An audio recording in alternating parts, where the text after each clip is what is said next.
The long wait is finally over. 4 years after Germany lifted the crown in Brazil, the 21st edition of the greatest footballing show on earth gets underway this evening. Get ready for a month of entertainment and intense sporting drama.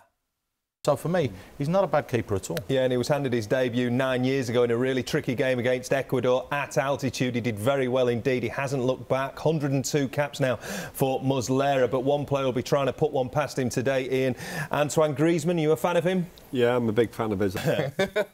So you're thinking Brazil? You're going to go for Brazil. That's how we're deducing that. I'm no longer going for Egypt, if you did manage to catch that television advert before the tournament started. Let's move on very swiftly to tonight's matches. Of course, we've got two crackers for you. Uruguay against Portugal coming up later. Belgium actually the slight favourites tonight against the former winners, the 1998 champions France. Let's have a look at the two lineups now. A change for both teams. We've been debating the Belgium formation for about half an hour. We think we've got there, Teddy. We think now it's a 3-1-4-2. Not just a Premier League player. Well, John Stone's one of the key men in this England team, but what does he think about a former England centre-half who is now leading this team, Gareth Southgate?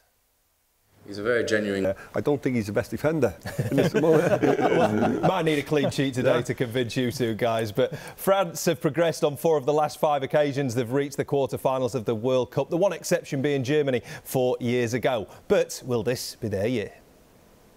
Yeah. And I think he wants to cap that off with a superb performance. Absolutely, we wish him well, and the way the manager Chiche is throwing the armband around, he'll be captain by the time the final comes around. Right, time to go for a quick break and then we'll continue our build-up from St Petersburg. We wish we were there, don't we? We're here with Chan. He's fought a white-collar fight, his first ever fight of any description, fighting a much bigger guy, Ryan Clark, from the UK. Unfortunately lost by unanimous decision, but you gave a great effort there. Do you enjoy it? Yeah, I enjoy it. When you think about Premier League stars' off-season activities, you think private jets, exotic beaches and endless magnums of champagne.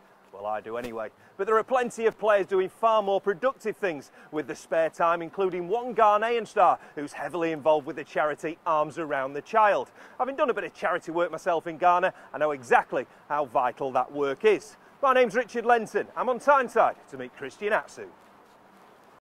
Fantastic. Thank you ever so much to Lee Sharp. We've got to let you go. You've got to do a proper warm-up, Lee. So thank you ever so much. Have a fantastic game. Lee Sharp and PJ Roberts, thick as thieves back in the day. Good to see your old mate, PJ. Don't stop the party. Here we go. Peter, lovely to meet you. How are you? Now, Peter, I've got to tell you, we're going to be in the car for about 10 minutes. Can you go that long without changing your darts? Yeah, just about.